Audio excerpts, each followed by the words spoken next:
Wala pa rin po sagot kung paano makakaboto ng kinatawan nilang kongresista ang mga residente ng mga tinatawag na Embo Barangay.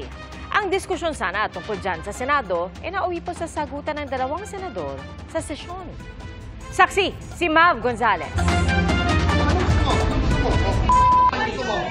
Pumagitna na ang mga kapwa-senador at Senate Sergeant-at-Arms pero hindi nagpaawat sina Senador Alan Peter Cayetano at Juan Miguel Zubiri nang magsabog sa sesyon ng Senado kagabi.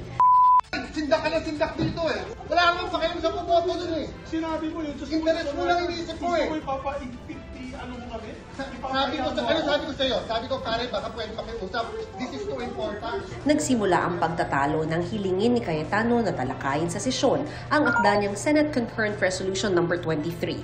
Nakasaad doon na wala pang batas na nagtatakda kung saang congressional district na bibilang ang mga enlisted men's barrio o EMBO, mga barangay na dating sakop ng Makati City pero nalipat sa Taguig batay sa desisyon ng Korte Suprema noong 2022. Kaya sa election 2025, ayon sa COMELEC, walang maibobotong kinatawan sa Kongreso ang mahigit 200,000 rehistradong botante sa mga EMBO.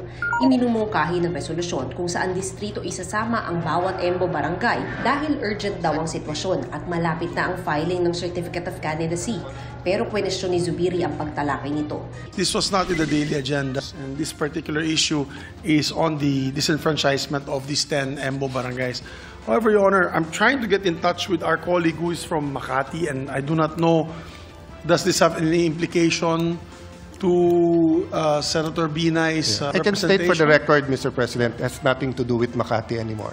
Because all of these barangays are now under Taguig, being administered by Taguig, and the problem is they'll not be able to vote for any... Ask for just a 1-minute suspension, Mr. Colin. 1-minute suspension lang, Mr. Dito na nagsigawan ng dalawa. Pagbalik ng sesyon, kalmado na sila. It didn't have to go that way, and I apologize if I raised my voice.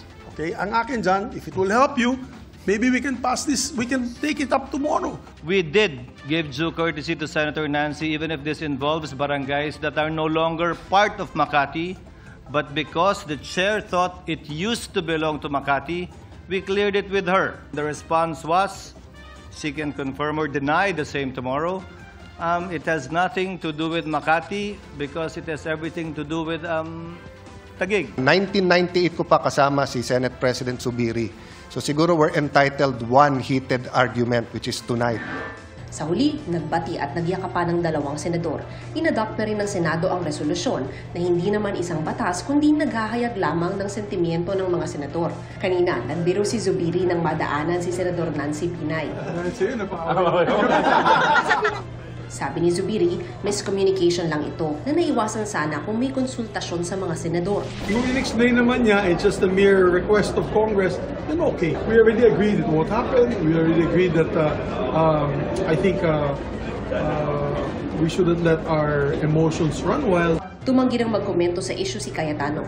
Ang sentimiento ng ilang residente sa mga EMBO, malutas sana ang issue ng pagboto para sa kanilang representasyon sa Kamara. Parang ang pangit naman. Anong pangit mo? Na hindi kami pwedeng hindi kami pwedeng bumoto ng congressman. Nasanayan naman natin na tuwing butuhan may congressman. First time namin na imbo pala walang congressman. Ang COMELEC maghihintay raw muna sa pasyarito ng Kongreso.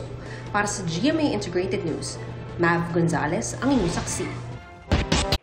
Mga kapuso, sama-sama tayong maging saksi. Mag-subscribe sa GMA Integrated News sa YouTube at para sa mga kapuso abroad, samahan niyo kami sa GMA Pinoy TV at sa www.gmanews.tv.